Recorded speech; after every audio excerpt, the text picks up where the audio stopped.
Gosh, as Rachel said, when we talk about blood, we hear about, especially today, the big need for blood and blood donation. I myself had always thought, yeah, I should give some blood. I was young, I was in college, would I have some time, go drop off some blood? Well, it's funny how life goes. There came a point in time when I was blessed with the pregnancy of twins. And I was thrilled about that. Ended up going 39 and a half weeks on that pregnancy. But during the delivery, it ended up getting a little dicey. And to make a long story short, I lost a lot of blood. And after the twins were born, healthy, of course, Nick and Alexis, now 18 years later, getting ready to go to college. I can't believe it's been so long. But after they were born, they moved me into the recovery room, and they said, listen, we're not going to be able to keep the babies here in the room with you at this point in time because your blood count is down to about a 5.8, almost 6. And so you need to have a blood transfusion. Well, this is 2001. And at the time, I just thought to myself, I really don't need a blood transfusion. I mean, everything I know about blood, your body replenishes is on its own. But of course, I'm not a health physician and health practitioner, and of course, I'm not doing the math. That's obviously going to take a long time to get from 6.8 to a normal level of say 12 to 14. So the nurses and the doctors just smiled and they said, well, you just go ahead and just, we'll just keep the babies down the hallway, and whenever you want to see the babies, just get up and walk on over. Well, my room was strategically positioned at the Cleveland Clinic right outside of the nursing station. And as the time came for me to want to get up and see the babies, I got up. They had told me, though, to let the nurses know when I was getting ready to go. And so when I went to stand up, needless to say, that didn't go very well. I pretty much passed out. And I laid in the bed and realized I'm not going to even be able to see my babies unless they wheelchair me down. So I asked for a blood transfusion. And I ended up getting 4 bags of these blood. And what's fascinating is within the first bag going in, I felt like Popeye with his spinach.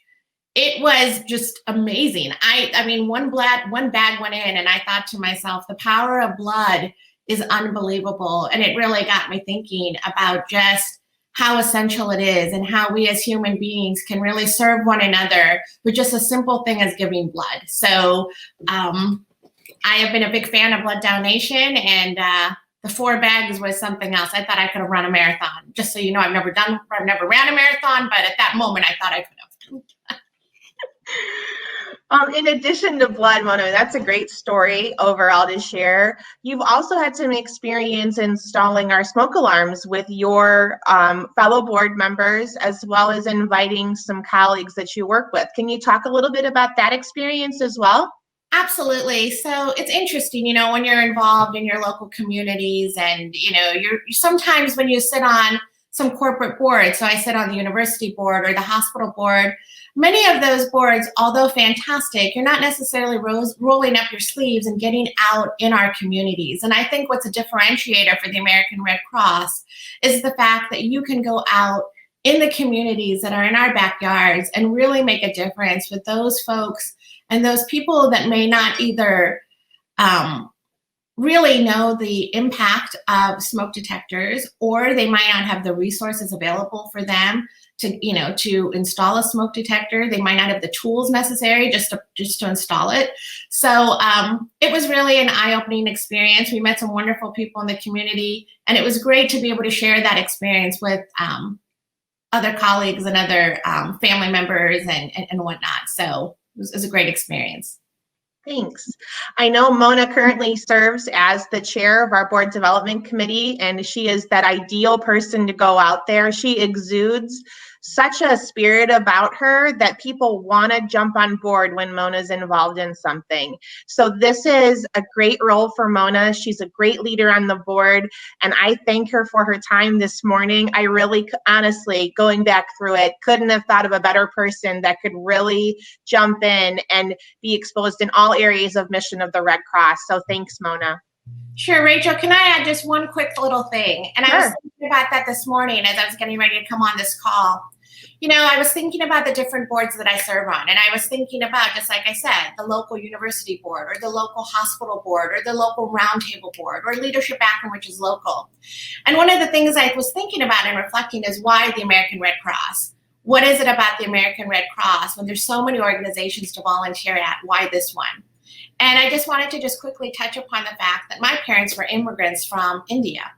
And when you say American Red Cross, yes, that, the tagline is American, we get that. But it is fascinating to think that when you just say Red Cross, it is a global mission.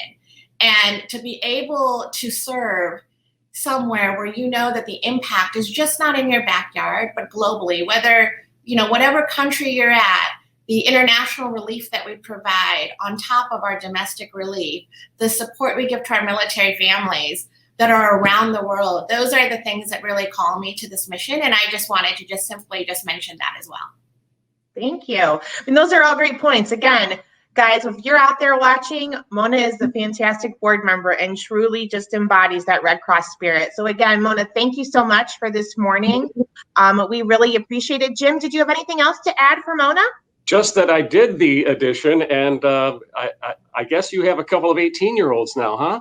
I do. They're getting ready to go to college, hopefully. Yeah, well, good luck with that, Mona. Thank you, Jim. And, with your professional responsibilities, your parental responsibilities, and now with the responsibility that you have accepted for the American Red Cross, we just would like to thank you. Thank you for what you do and for the support you give to the Greater Akron and Mahoning Valley chapter. Thank you. Thanks.